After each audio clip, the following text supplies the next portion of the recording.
Here's what Jesus Christ said to Martha in John chapter 11 and verse 25. Jesus said to her, I am the resurrection and the life. He that exercises faith in me, even though he dies, will come to life. So this is it. This is the extraordinary opportunity that the age we are presently living in has.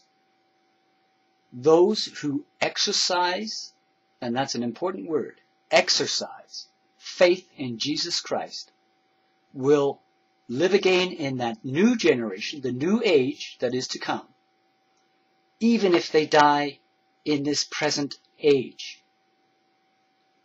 This opportunity was not presented to the age BC, before Christ. This opportunity was presented to those living after the death of Christ. So if you go on to read in John chapter 11, you'll see that Jesus Christ proved it to everyone by raising Martha's brother from the dead.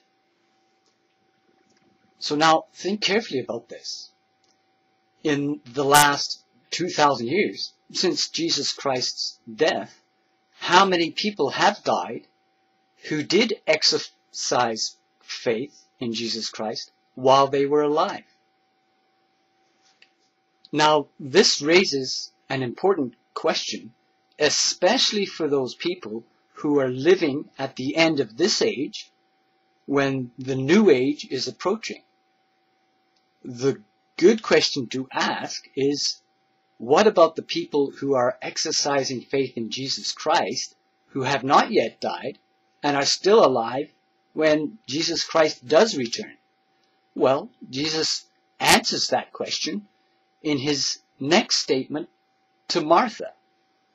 So listen carefully to what he said in John chapter 11 and verse 26. And everyone that is living and exercises faith in me will never die at all. So think about that. It's very significant. Immediately after saying this, Jesus Christ went to Martha's brother's tomb. Lazarus, who had been dead for 4 days, and resurrected him to life, proving right away that everything he said to Martha was absolutely within his capability. Jesus Christ could fulfill that amazingly profound promise that he made to Martha. Jesus Christ, however, did not only just make that promise to Martha. That is the promise he made to all the people living during this age, that if they did those things that Jesus Christ described, if they exercised faith in Jesus Christ, they would become a part of the new generation, the new age. And so, if you examine all those new age videos that you'll find on YouTube, how many of those explain this to you? Very few of them, if any, will explain this to a new ager who's been convinced to believe that there is indeed a new age, but don't understand the criteria to migrate into that new age.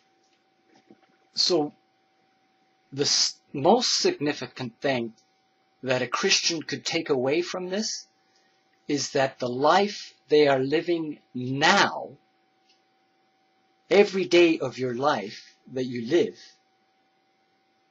is what determines whether you will in fact be a part of that new age.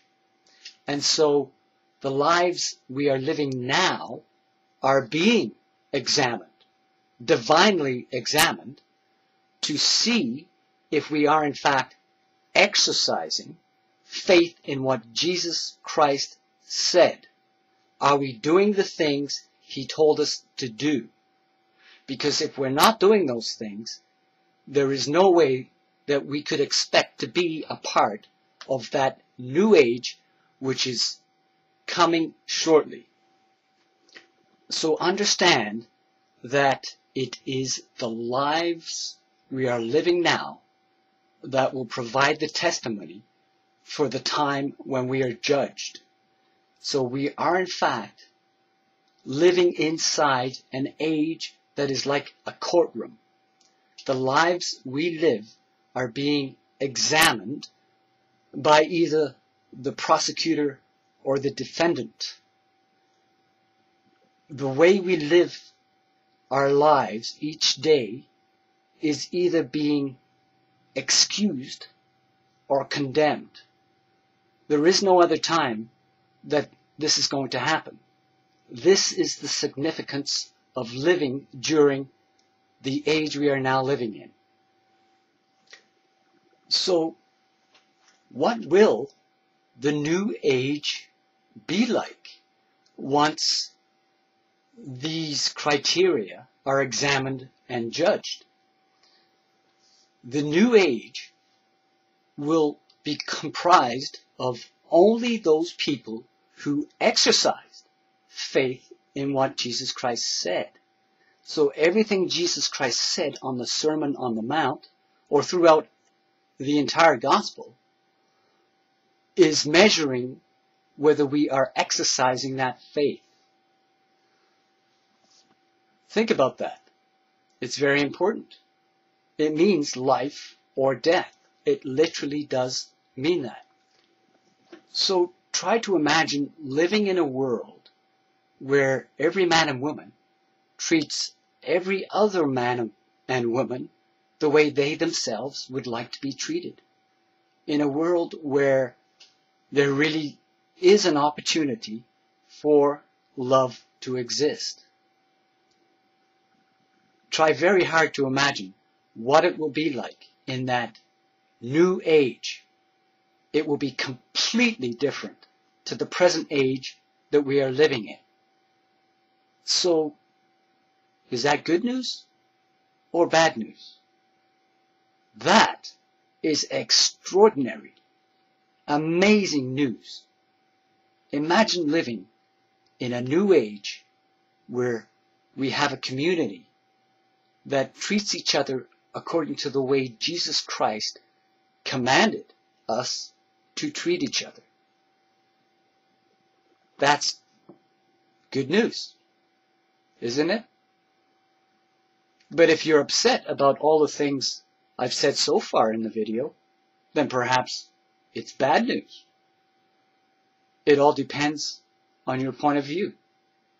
Would you like to live in a world where everybody treats each other the same as they themselves would like to be treated? Or would you like the world to continue the way it is in this age? So the way a Christian should live their lives in this age should be exactly the way they would expect to live their lives in the new age that is about to come. Jesus Christ said that there would be no hypocrites living in the new age. They would weep and beat themselves with grief. And if you look at the world we live in today, how badly will people be weeping and grieving?